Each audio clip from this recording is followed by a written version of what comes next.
Di recente nei confronti dei patronati e dei CAF un grosso attacco da parte della stampa nazionale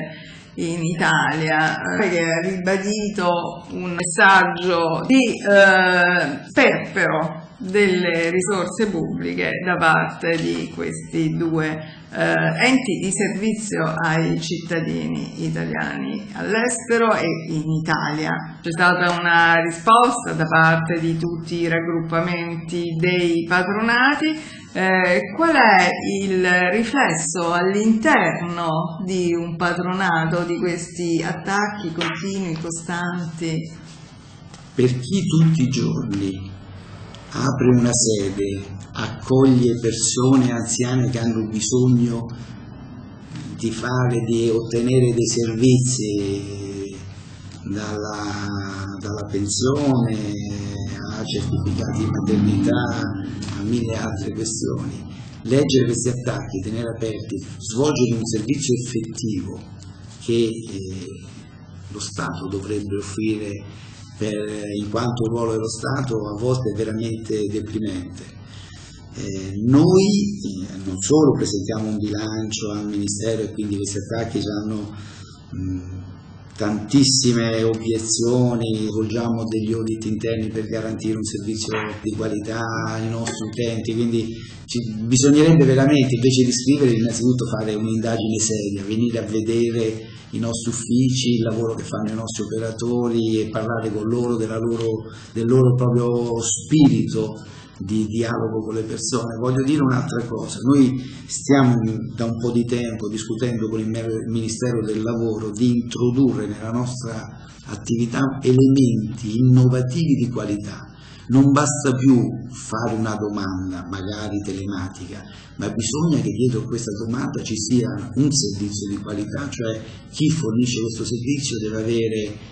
le persone in regola in termini normativi, in termini di TFR, in termini di orario, in termini di sedi a norma, deve esserci una certificazione dell'attività che si svolge, quindi noi proponiamo che devono essere fatti i bilanci sociali, devono essere spiegati dove vanno messi i soldi, e tutta una questione di questo genere. Quindi noi pensiamo che la risposta migliore, noi siamo disponibili a confrontarci, ci stiamo confrontando per fare in modo che la nostra attività sia veramente certificabile, per dare alle persone un servizio che quando viene da noi sa che va in un posto dove i soldi sono pubblici, sono trasparenti, i nostri bilanci, le nostre finalità, quello che noi facciamo da questo punto di vista. Io spero che questo confronto con il Ministero del Lavoro termini entro quest'anno e che dal 2015 i soldi che noi prendiamo, ma ricordo che non sono soldi dello Stato, sono soldi delle contribuzioni dei lavoratori e delle aziende, tratti da queste contribuzioni fiscali ai lavoratori e delle aziende, che vanno a formare il fondo patronati per una quota dello 0,226% e poi vengono redistribuiti sulle pratiche. Però non basta più fare le pratiche, bisogna che ci sia dietro la pratica un servizio di eccellenza, un servizio di qualità. Per esempio noi sosteniamo che uno degli elementi di questo servizio di eccellenza è la formazione. Bisogna che le persone che danno questi servizi devono essere formate, bisogna che si dichiari quante ore di formazione vengono fatte dagli istituti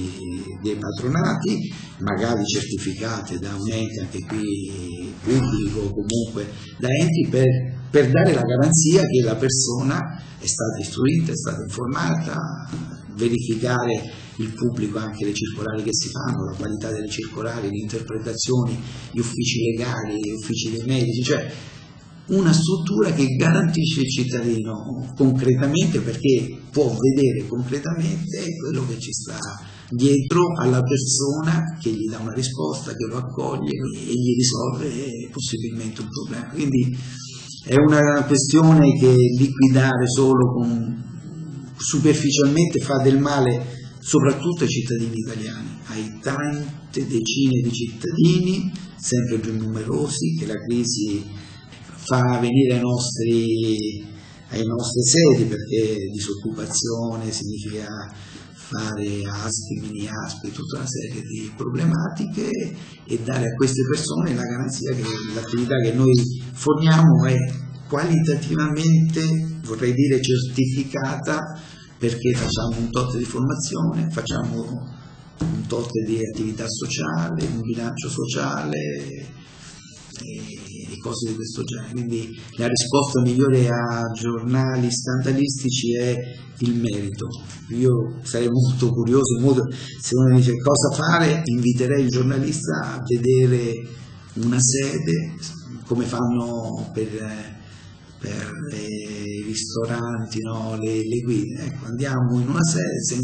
la sceglie lui, si va insieme e si vede come viene servito un cittadino. Io sono convinto che molte ricerche che abbiamo fatto anche con istituti di ricerca tipo l'ISPO o altri dicono questo: se uno conosce il patronato lo apprezza, chi viene nei nostri uffici sostanzialmente ci ritorna, perché il servizio è gratuito, perché il servizio è svolto da persone che ci credono. In controtendenza con questi articoli della stampa nazionale, io le chiedo, i fondi che derivano appunto dagli accantonamenti dei lavoratori e dei contributi dei lavoratori sono stati comunque tagliati dallo Stato, decurtati. Nello stesso, la risposta dei patronati non è stata quella di rinserrare le fila, ma anzi quella di ampliare, appunto nell'ottica del maggior bisogno dell'utenza per la crisi economica, allargare la propria attività sia in Italia che però anche all'estero, laddove ovviamente le sedi, moltiplicare le sedi risulta molto oneroso. Ecco, lei che è la direttore generale di Italwil, come riesce a far convergere questi due aspetti, il minor numero di fondi a disposizione per un maggior numero di sedi nel mondo? Soprattutto in un contesto all'estero dove chiudono consolati, ambasciate, e quindi i cittadini italiani sono veramente lasciati volenti o nolenti quando sia lo sbaglio. Di necessità virtù, noi abbiamo della gente, i nostri operatori sono persone magnifiche, oggettivamente, che credono nell'Italia, che si impegnano in uno spirito di solidarietà, come dire, nazionale. Da questo punto di vista pensiamo noi dal prossimo anno di fare giornate in ogni nazione all'estero di solidarietà italiana, proprio come patronati, proprio per rinsaldare questo spirito di italianità che c'è.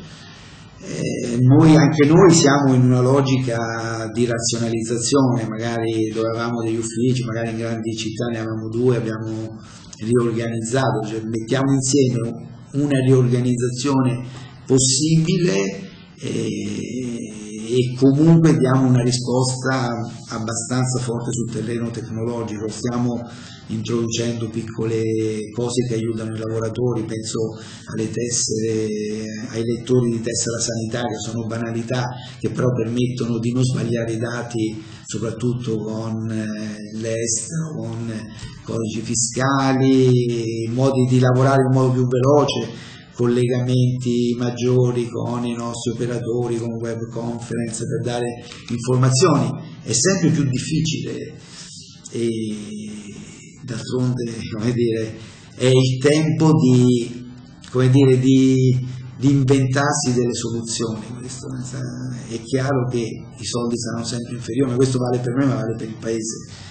Il paese che avrà minori risorse dovrà fare di più e meglio, perché la società avrà sempre più bisogni ed esigenze, e questo comporterà di lavorare meglio, perché l'unica risposta è che lavorare di più sinceramente è impossibile, perché